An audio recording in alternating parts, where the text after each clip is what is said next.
नमस्कार विद्यार्थी मित्रों, संबंध અને વિધેયની અંદર આપણે આગળના લેક્ચરમાં સ્વાધ્યાય 1 ના દાખલા જે છે શરૂ કર્યા હતા।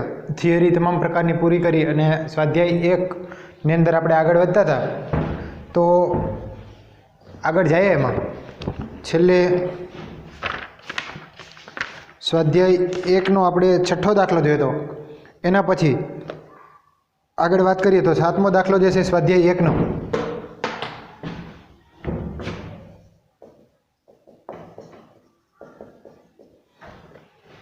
जो बे विधेयों जे छे एफ एन थी एन अने बीजू विधेय जे छे जी एन थी एन ना उदाहरण आपो के जेथी जीओ एफ व्याप्त होय परंतु एफ व्याप्त न होय। एफ अने जी ना उदाहरण आपो के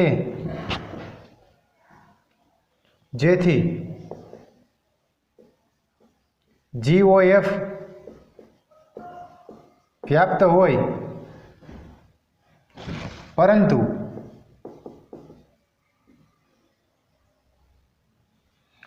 एफ व्याप्त न होय।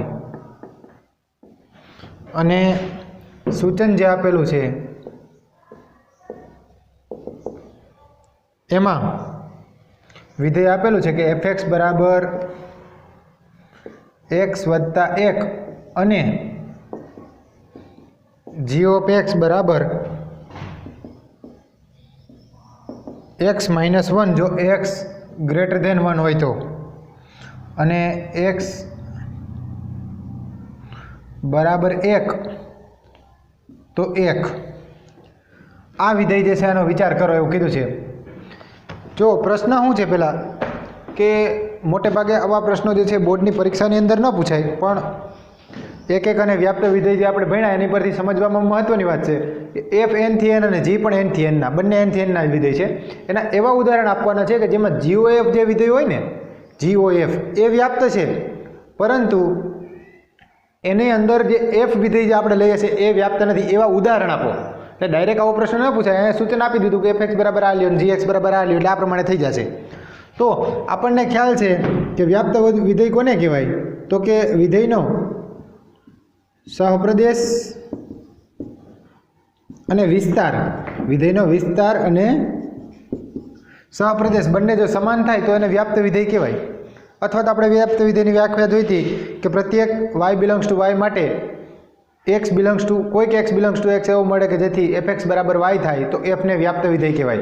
तो अहींया जो आपणे शरूआत करीए के एफ एन थी एन नु विधेय छे, जी पण एन थी एन नु विधेय छे तो जी ओ एफ क्यांथी क्यानु विधेय थाय तो कि जी ओ एफ पण एन थी एन नु विधेय थाय।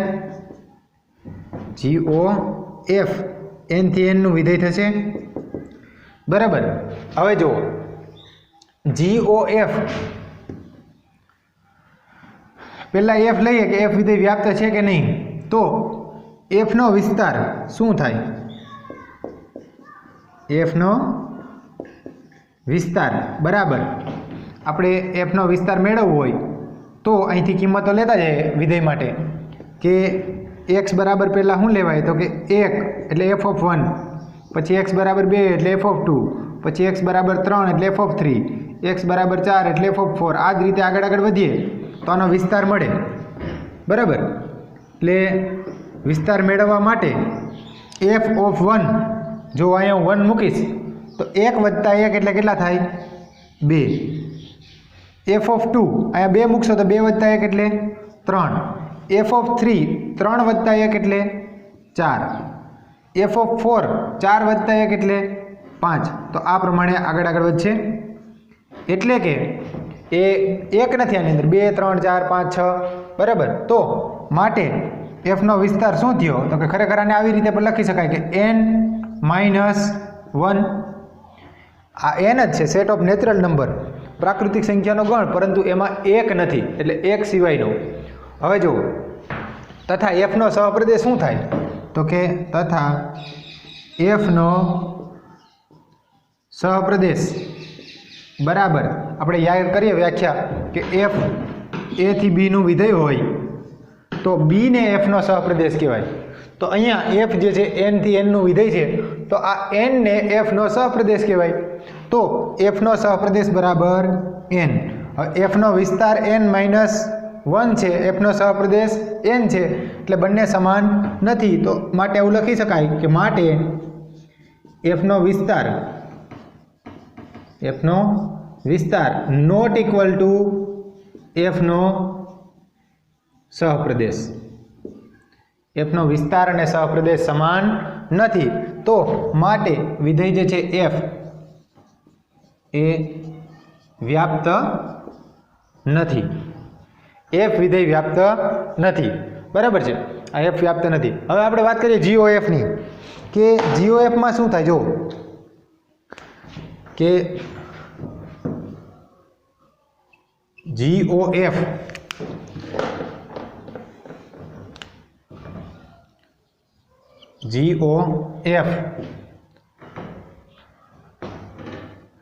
નો વિસ્તાર અથવા તો ડાયરેક્ટ લઈએ કે GOF ઓફ x એટલે શું, તો કે G of f of x. GOF of x એટલે કે G of f of x. બરાબર. હવે આપણે કિંમત લેશું. જો કે GOF નો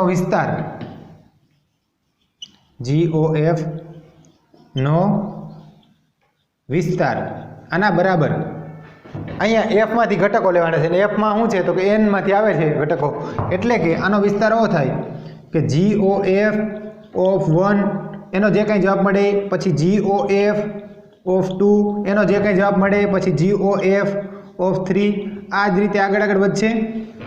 આ એનો વિસ્તાર થાય. હવે જો આનો વિસ્તાર એટલે કે GOF ઓફ 1 એટલે શું, તો કે અહીંયા 1 મૂકી દો.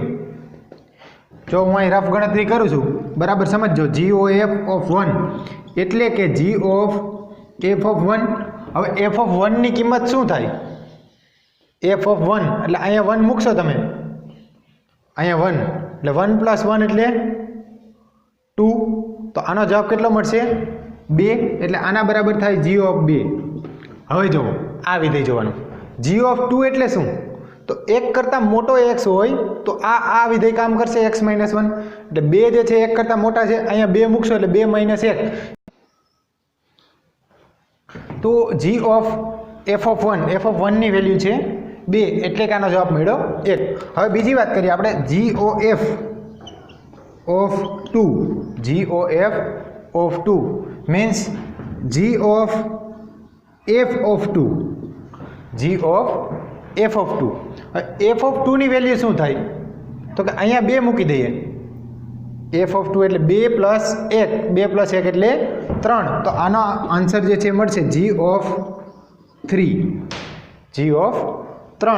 હવે G ઓફ 3 એટલે શું, તો G વિધેયમાં જોઈએ આપણે કે G ઓફ 3 એટલે 1 કરતાં મોટા, તો આ વિધેય કામ કરશે. અહીંયા કિંમત મૂકશો 3 માઇનસ 1 એટલે 2. ત્રીજી વાત GOF ઓફ 3 આના બરાબર G ઓફ f ઓફ 3.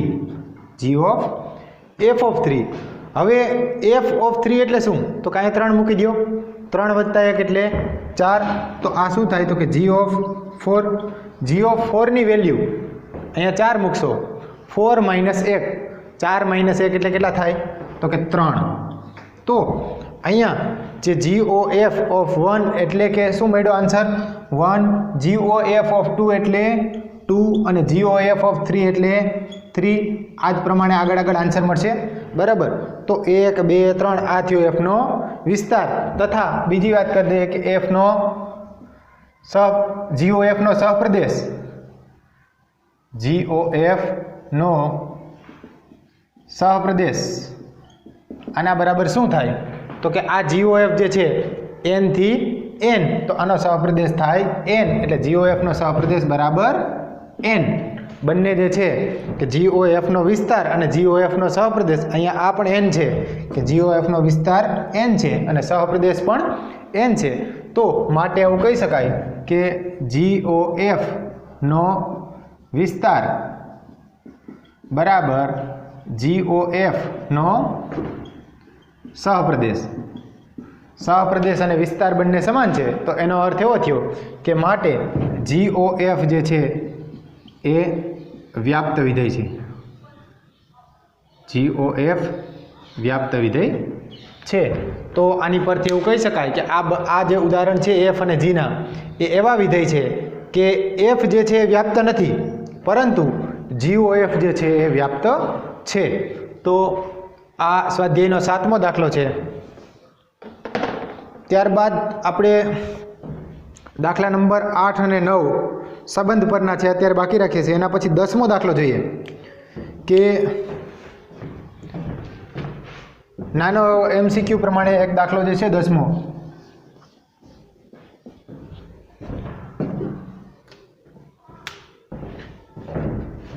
ગણ 1 2 3 n થી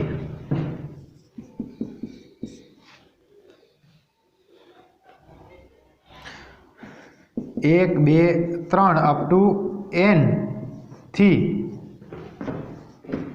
1 2 3 અપ ટુ n સુધીના તમામ વ્યાપ્ત વિધેયની સંખ્યા શોધો.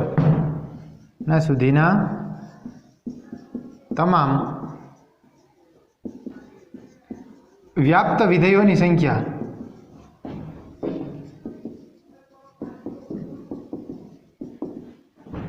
n થી n. આના માટે તમામ વ્યાપ્ત વિધેયોની સંખ્યા શોધો. હવે જો વ્યાપ્ત વિધેય માટે આપણને ખ્યાલ છે કે એના સહપ્રદેશમાંથી ઘટક લઈએ તો પ્રદેશની અંદર અનન્ય ઘટક એવો મળવો જોઈએ કે જેના સાથે વિધેય માટે એ સંખ્યા જે છે સંકળાતી હોય. અથવા તો એક વાત એવી પણ છે કે f જે છે એ a થી એનું વિધેય હોય. f જે છે,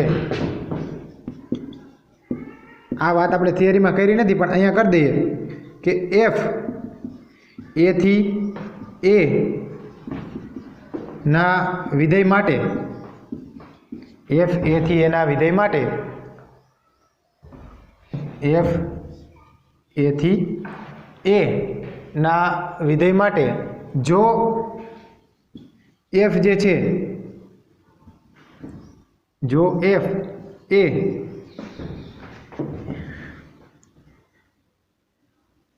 એક વિધેય હોય,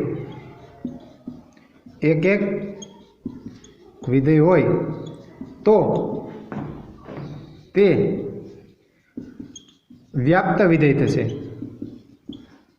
આગળના જે ઉદાહરણ છે ને એમાં બે આ થિયરીની નોંધ છે કે a થી a માટે જો f જે છે એક હોય તો વ્યાપ્ત થાય, અને જો વ્યાપ્ત હોય તો એક થાય. તો આ કોન્સેપ્ટનો ઉપયોગ કરીએ અથવા તો ડાયરેક્ટ વિચારીએ જો કે અહીંયા ક્યાંથી ક્યાંનું વિધેય છે, તો કે 1 થી લઈ અને n, 1 થી n, 1 2 3 અપ ટુ n. સામે આ જ પ્રમાણે 1 2 3 અપ ટુ n. હવે જો અહીંયા વ્યાપ્ત વિધેય જે છે એક હોય તો એક માટે શું થાય, તો કે એક જે છે એ કેટલા સાથે સંકળાય. અહીંયા એક જે છે એક વિધેય માટે વાત કરીએ તો એક જે છે એ કેટલા સામે કેટલી સંખ્યાઓ સાથે સંકળાઈ શકે, તો કે એક જે છે એ કુલ સામે n સંખ્યાઓ છે, n સંખ્યાઓ. જો આ લોજિકલી વાત છે, એક નાનો MCQ પ્રકારનો પ્રશ્ન છે, આના પરથી બીજા MCQ બની શકે. એટલે કે એક જે છે એ n સંખ્યાઓ સાથે જોડાઈ શકે અથવા તો સંકળાઈ શકે અથવા જોડાઈ શકે. એક જે છે અહીંથી એક સાથે જોડાઈ શકે, 2 3 4, એની પાસે કેટલા ઓપ્શન છે ટોટલ n. હવે એક જોડાઈ ગયો, ત્યારબાદ 2 ની વાત કરીએ કે 2 જે છે એ કેટલી સંખ્યાઓ સાથે જોડાઈ શકે, તો એક કોકની સાથે જોડાઈ ગયો છે એટલે એની સાથે 2 જોડાઈ શકે નહીં, બાકી વિધેય એક થાય નહીં. હવે એના સિવાયની સંખ્યાઓ કેટલી બાકી રહી, તો કે 2 જે છે એ n-1 સંખ્યાઓ સાથે જોડાઈ શકે, કે આ 2 જે છે એ n-1 જેટલી સંખ્યાઓ સાથે જોડાઈ શકે. આ જ પ્રમાણે 3 જે છે એ n-2 જેટલી સંખ્યાઓ સાથે જોડાઈ શકે અને આગળ આગળ વધતા જાઓ તો આ જ પ્રમાણે છેલ્લે n આવશે, જે n જે છે એ એક સંખ્યા સાથે જોડાય, એક સંખ્યા સાથે જોડાય, બરાબર. હવે આમ જે માગેલ વ્યાપ્ત વિધેયની સંખ્યા કેટલી થાય તો કે આપણે 11મા ધોરણની અંદર FPC જે ક્રમચય અને સંચય માટે ગણતરીનો મૂળભૂત સિદ્ધાંત છે એ ભણ્યા હોય કે ગણતરીના મૂળભૂત સિદ્ધાંત પ્રમાણે એક ક્રિયા જે છે એ m રીતથી થતી હોય અને બીજી ક્રિયા n રીતથી થતી હોય તો કુલ ક્રિયાના પ્રકાર m ગુણ્યા n એવી રીતે અહીંયા એવું લખી શકાય કે ગણતરીના મૂળભૂત સિદ્ધાંત મુજબ, ગણતરીના મૂળભૂત સિદ્ધાંત મુજબ વ્યાપ્ત વિધેયની સંખ્યા કેટલી થાય તો કે વ્યાપ્ત વિધેયની સંખ્યા આના બરાબર એને ગુણ્યા n-1 એને ગુણ્યા n-2 અપ ટુ ગુણાકાર ક્યાં સુધી જાય? 1 સુધી, બરાબર છે. n-1 n-2 અપ ટુ 1 એટલે કે ખરેખર આનો અર્થ શું થયો તો કે n નો ફેક્ટોરિયલ. વ્યાપ્ત વિધેયની સંખ્યા કેટલી થાય તો કે n નો ફેક્ટોરિયલ. જો અહીંયા આપણને એવું કીધું હોય MCQમાં આવું પણ પૂછી શકાય કે 1 થી 4 1 2 3 4 થી 1 2 3 4 1 થી 4 થી 1 થી 4 સુધીના તમામ વ્યાપ્ત વિધેયની સંખ્યા શોધો તો આ દાખલા પરથી સીધું ખબર પડે કે n થી n જો ઘટકો હોય, આની અંદર પણ n ઘટકો અને આની અંદર પણ n ઘટકો, તો કુલ વ્યાપ્ત વિધેયની સંખ્યા n ના ફેક્ટોરિયલ જેટલી થાય. તો અહીંયા 4 હોય તો આના વ્યાપ્ત વિધેયની સંખ્યા કેટલી થાય તો કે 4 ના ફેક્ટોરિયલ જેટલી, 4 નો ફેક્ટોરિયલ. અને 4 નો ફેક્ટોરિયલ એટલે શું તો કે 4 ગુણ્યા 3 ગુણ્યા 2 ગુણ્યા 1, 4 3 12, 12 2 24. તો આનો જવાબ મળશે આપણને 24. એટલે આવી રીતે MCQમાં 1 થી 3 કહી શકે, 1 થી 5 કહી શકે. તો આ નાનો દાખલો છે જેમાં લખાણનું કોઈ મહત્વ નથી, પણ આ જવાબ જે છે મહત્વનો છે, માત્ર સમજવાની વાત છે. એટલે આ જે છે સ્વાધ્યાયનો 10મો દાખલો છે. ત્યારબાદ આગળ વાત કરીએ આપણે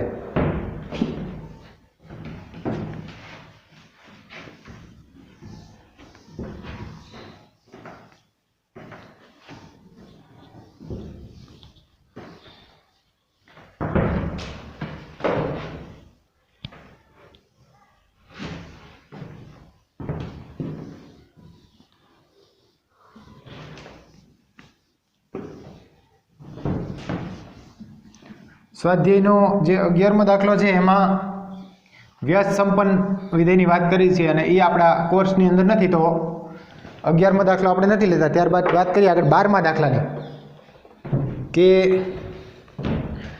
a સ્ટાર b બરાબર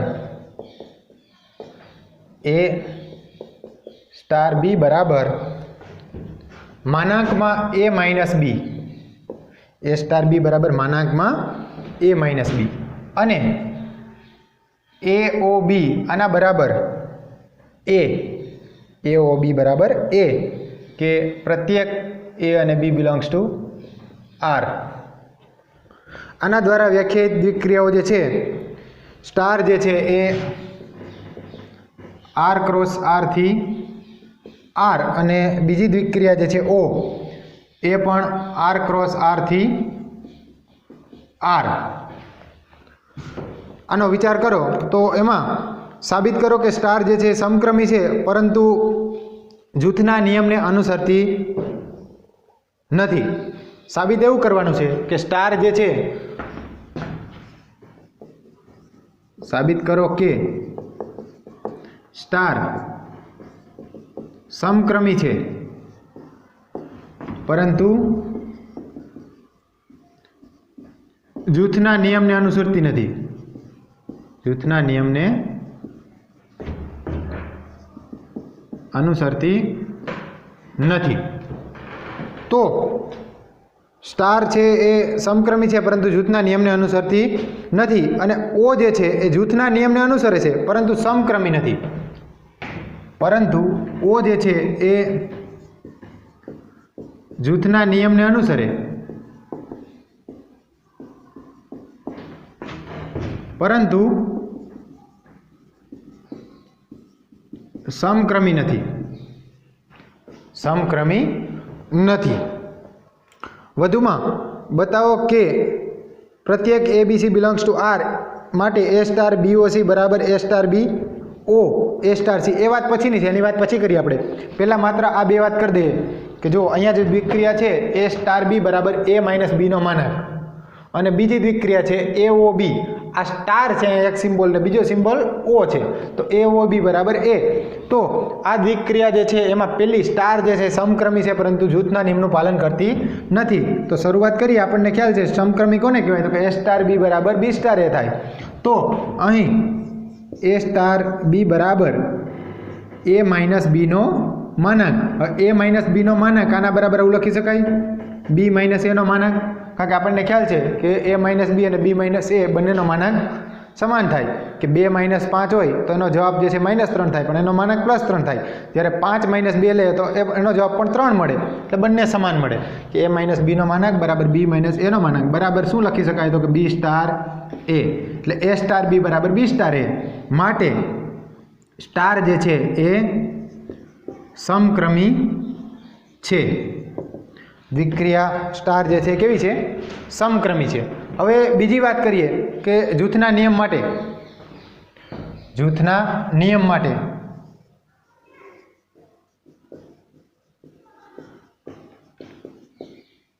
જો અહીંયા એવું કીધું છે કે સ્ટાર છે સમક્રમી છે પરંતુ જૂથના નિયમને અનુસરતી નથી. તો આપણે આગળ પણ વાત કરી હતી કે જો કોઈ સાબિતી આપવી હોય કે છે એમ તો જનરલ પ્રૂફ આપવી પડે, જ્યારે નથી એવું કેવું હોય તો માત્ર એક ઉદાહરણ ચાલે.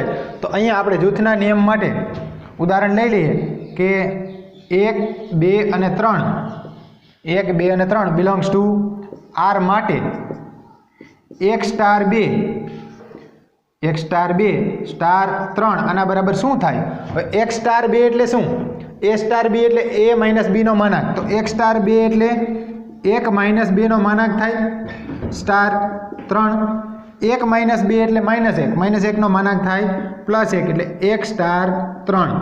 હવે 1 સ્ટાર 3નો જવાબ વિચારીએ. ખરેખર 1 સ્ટાર 3નો જવાબ શું થાય?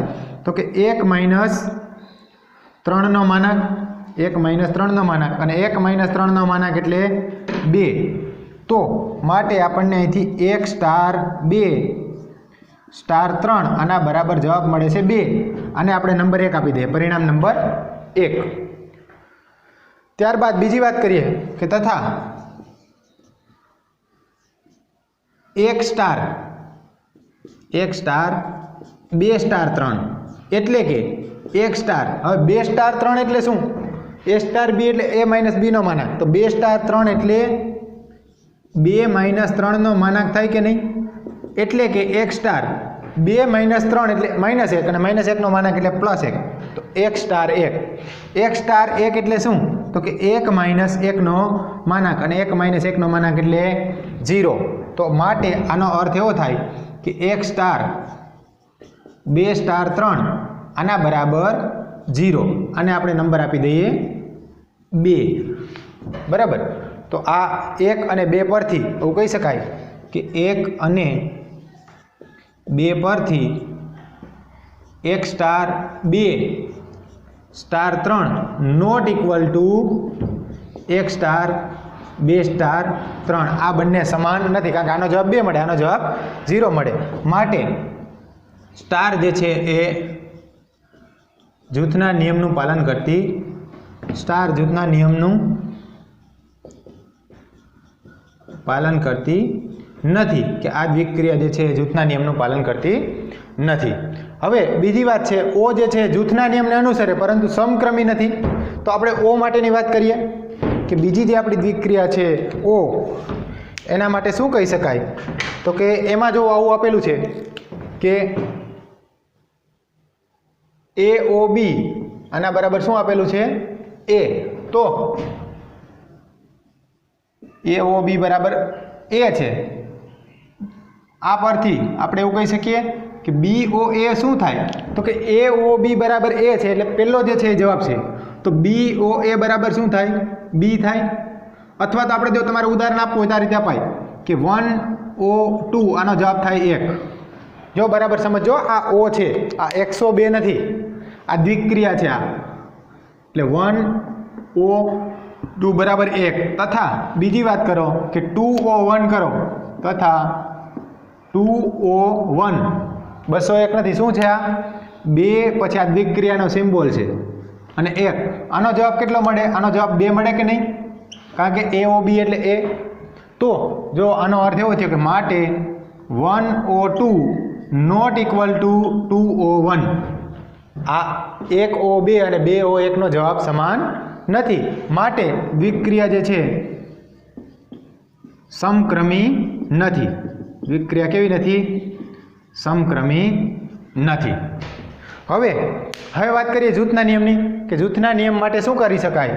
તો કે જૂથના નિયમ માટે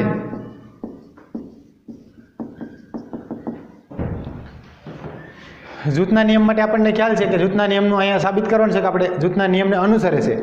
તો AOB ફરીથી OC આવું લઈએ, AOB OC, તો આના બરાબર શું લખી શકાય? AOB એટલે શું? AOB એટલે A, એટલે A બરાબર છે, આનો જવાબ A મળશે. OC ફરીથી AOC એટલે શું મળશે? તો કે AOC AOB એટલે A, તો AOC એટલે પણ શું થાય? A. એટલે પહેલો જ ઘટક જવાબમાં મળે, એટલે AOB OC આના બરાબર જવાબ આપણને મળ્યો A. આને નંબર આપી દઈએ 1. તથા બીજી વાત કરી દઈએ આપણે કે તથા AOBOC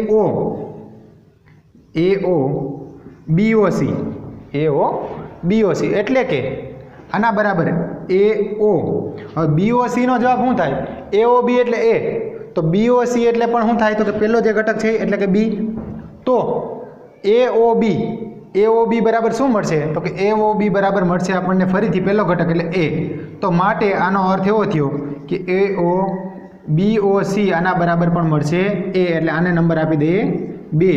તો માટે 1 અને 2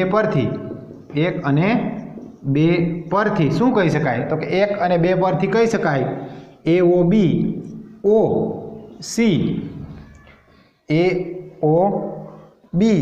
OC આના બરાબર શું થાય? તો કે AOBOC બે સરખા થાય છે. માટે O જે છે એ જૂથના નિયમનું પાલન કરે.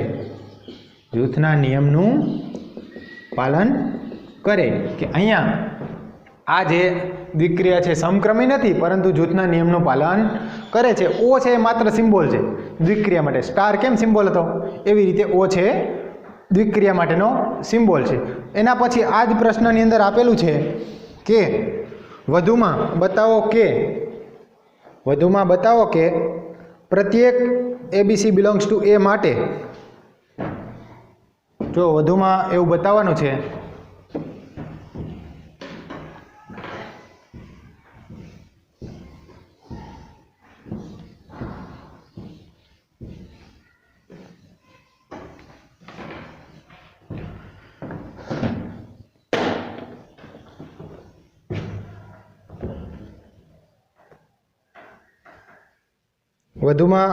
કે પ્રત્યેક ABC બિલોંગ્સ ટુ R માટે, ABC બિલોંગ્સ ટુ R આના માટે A સ્ટાર BOC આના બરાબર A star BO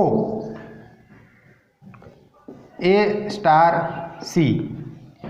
A star BOC આના બરાબર A star BO A star C. આવું સાબિત કરવાનું છે. જો હું ફરીથી લખી નાખું, મેં આ કાઢી નાખ્યું છે. એ આપણે જે દ્વિક્રિયા આપેલી છે એમાં A સ્ટાર B બરાબર શું આપ્યું છે? A માઇનસ B નો માનાંક તથા AOB બરાબર આપણને આપેલું છે A. તો આ સાબિત કરવું છે. તો આપણે અહીંયા લઈ લઈએ પહેલાં કે અહીં A સ્ટાર BOC એટલે શું?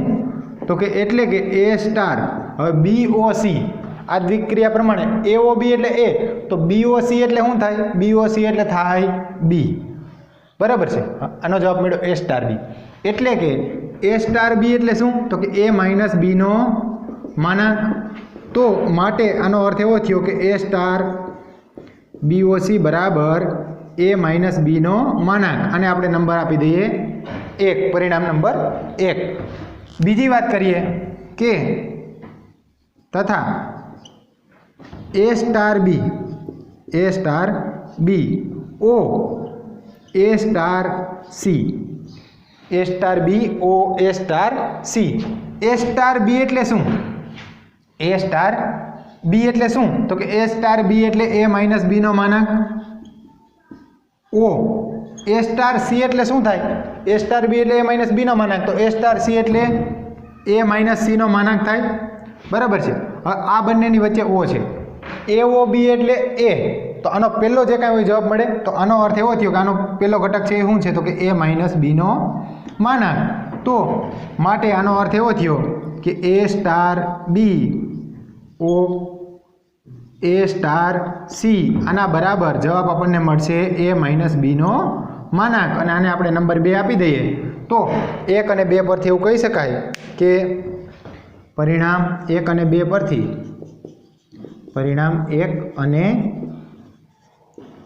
પરથી A star B o C આના બરાબર A star B O A star C. તો આ આપણને મળશે એનો જવાબ કે પરિણામ 1 ને 2 પરથી A star B o C બરાબર A star B O A star C જે સાબિત થાય છે। અને આને એવું કહેવાય કે દ્વિક્રિયા જે છે એ સ્ટાર જે છે એ ઓ પર વિભાજન કરે છે, સ્ટાર ઓનું વિભાજન કરે એટલે A star B O A star C. તો આ જે છે સ્વાધ્યાયનો 12મો દાખલો છે। તો આજે લેક્ચરમાં આપણે અહીંયા સુધી રાખશું, નેક્સ્ટ લેક્ચરમાં બાકીના દાખલા જે છે એમાં આગળ વધશું। ધન્યવાદ।